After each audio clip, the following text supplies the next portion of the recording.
we're back at Carl's. He's just lending us a couple of bits, so hopefully we can get our car started. Louis here as well, being master mechanic. He's after a 13 mil on a Honda for some reason. Taking his seatbelts out there, look. Yeah, don't video me, I'll fuck it up. So he's going full retard and taking everything out. Yeah, full noise. Carl's under there as well somewhere, putting all his suspension back on. Is this your exhaust? Hey? There's no sound. Yeah, it's just coming straight off the downpipe. No, it's an idea. Find out the best noise test. 6, 2, 1. This Dan. Shoes. You look like you're giving birth to that, Carl. Hey? You look like you're giving birth to that. Carl lent us this. Oh, can't get in it. It's good though. Brake line flaring tool, so we can do our flares, and some new rear lights as well, because obviously they're different on ours. Everything seems to be different on ours. Oh, and a couple of relays. Back at it again with the 13 mils.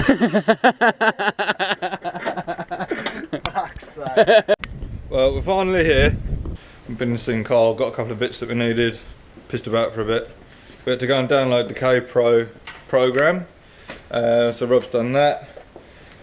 So we brought the K-Pro down, we need to power it up and then we can upload the map. And we brought Rob's number plate down as well. ECK20, baby. It's not actually like a legal number plate to kind of road. We've got to just double check a couple more relays.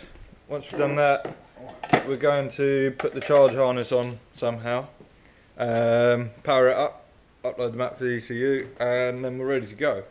We're going to leave the fuel tank on the floor and that, just in case it doesn't work. So yeah, exciting stuff. We've got about an hour, and then one of us has to go. Dan's got a hot day. We've got about an hour and then I'm going, so bit of a rush, but I'm sure we'll get there.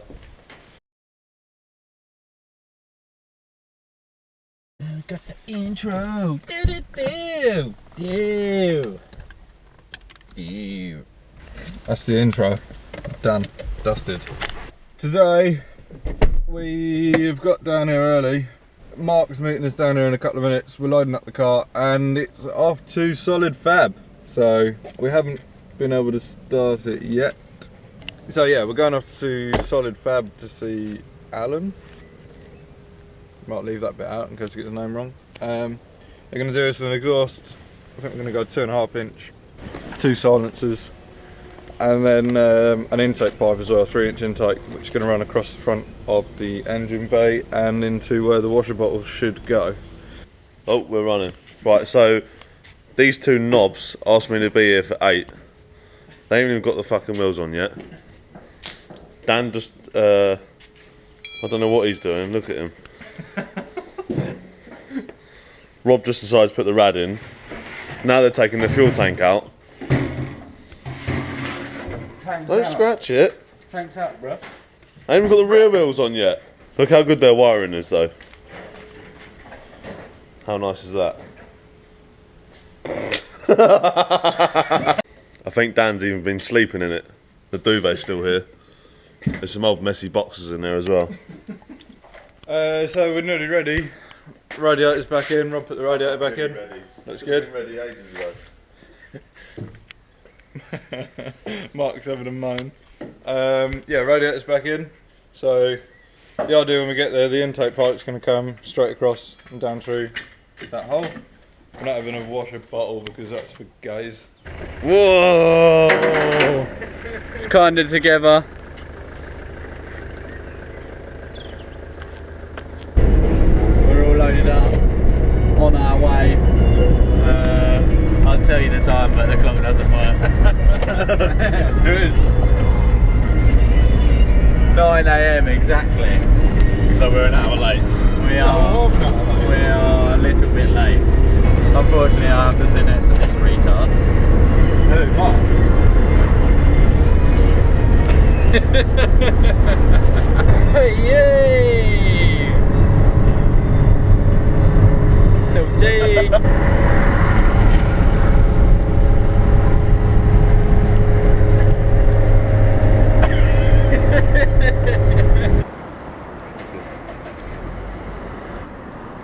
Thanks, mate.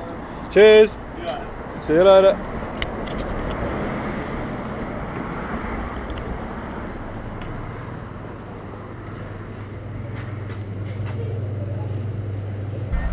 So we were a bit embarrassed when we got there, so we didn't show you around because we forgot a few bits for Alan to do the welding for us, put the exhaust in. So we've actually dropped the car off, come back, picked up the front bumper, rear bumper and fuel tank, front bumper for the air filter and then the rear bumper for the exhaust tip position and the fuel tank for the exhaust route, obviously. So we had a laugh about it when we were there, didn't we? It was all like, oh yeah, well yeah, we forgot all that shit, so we're gonna have to come back. So yeah, we're now on our way back to Solid Fab, and when we get there this time, we'll pretend like the whole thing never happened, and we'll show you around. Hi guys, it is Monday. We dropped the car down to Solid Fab on Saturday, as you've probably just seen. We had a few hiccups which meant that we didn't actually do any filming. So we stupidly put the car on the back of Mark's Transit, took it down there. Then when we got there, realised that we hadn't taken the rear bumper. So Alan couldn't actually make up the rear section of the exhaust. So Dan and I came back, collected the front and rear bumper and the fuel tank and took them back to Alan, put them all on, so then he could mock up everything that he needed to mock up. So he needed the front bumper as well so that he could make our intake, and obviously the fuel tank needed to go in too so that he knew where to route the exhaust. So completely our fault, and we just really didn't think about it because we were in a rush to get it there in the morning. So bit of a nightmare, but it was absolutely fine. We left the car with him over the weekend and we got it back today. So I'm just about to head down to the workshop now just to show you around the exhaust and what we've had done. It looks absolutely amazing and the intake looks awesome too. So couldn't have asked for a better job. Looks absolutely spot on. And for any of you who are looking for an exhaust, intake, whatever, Solid Fab is the place to go. So the work will speak for itself, so I'm just gonna drive there now, show you around, maybe do some battery wiring as well, and like I say, the work and the welds and the craftsmanship all just speaks for itself. So check out Solid Fab, the link is in the description, and Alan will be able to hook you up with whatever you're after. He's an absolute wizard with a welder, so check him out. See you in a second, which actually will be about 20 minutes for me, but whatever. See you in a sec. So guys, I'm back at the workshop and I'll get straight into it and just show you exactly what Alan at Solid Fab has done for us. So I'll start at the front. This is a 3-inch intake that goes down into where the old washer bottle was, with our vibrant or K-tuned velocity stack on the end. So that's tucked nicely up in there and should clear the bumper and all the other bits and pieces that sit down there. Obviously this wiring is just sort of cable tied here for the time being, but we'll sort of neaten that up later on. But as you can see, goes down there, doesn't foul on the headlight or anything like that. We may need to sort of cover it slightly so it doesn't hit on the chassis, but absolutely amazing job there of sort of clearing everything. Got clearance under the on the top of the rad, clearance with the rad itself, and then all of that as well, so that's really good. And then down here, you've seen this before, but our Skunk 2 exhaust manifold, which then connects, I don't know if you'll be able to see it under there, but it's a 2.5-inch system with a big old silencer in the middle here, and hopefully that should stop any drone or anything like that. But working the way back to the back section where we have another 4-inch silencer here, and essentially we've got 2.5 inch into the silencer, 3-inch out, and a turn down tip as well. So really excited to get it fired up and see what it sounds like. Again, craftsmanship is second to none. Looks absolutely amazing, as you can see by that. So yeah, well impressed with that. Looks absolutely awesome.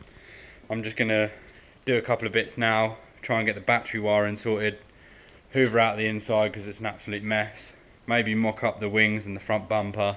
I can't really be bothered to get dirty, to be honest with you. I just wanted to show you around the exhaust system. So looks absolutely awesome, and I'll get cracking, maybe put this somewhere so you guys can see what I'm doing while I do it.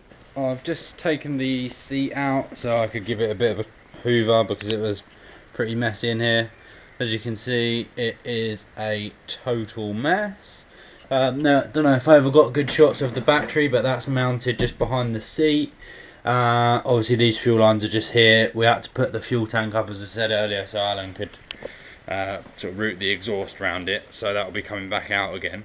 But I am now just getting round to doing the charge harness for the K20, and I've realised that I can't actually do it until we've got the fuse box sitting in the right location. So you have a wire coming off the positive terminal of the battery going straight to the starter motor. You have one that also comes off the positive side of the battery that goes to the fuse box, then to the alternator, and then obviously you've got your ground.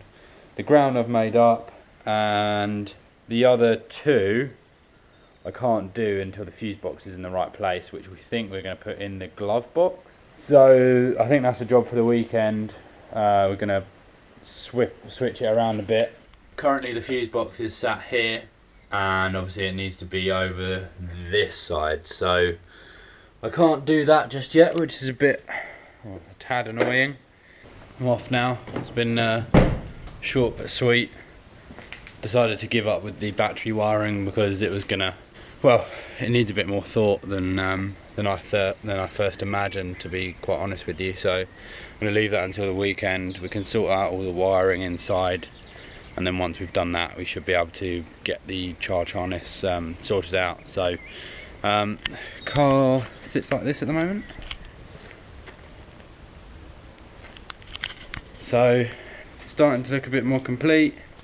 I've covered the bay up so it doesn't get crappy, and I'll be back down at the weekend, so, well, hopefully with Dan as well. See you at the weekend. Upside down. Be careful you don't spill oil everywhere like Rob does. What are you doing then? Take the sump off. You got a new one? No. Okay. Oh, water. What things? Daddy. No, that. Don't be drinking that. Oil. Oil. Oh shit.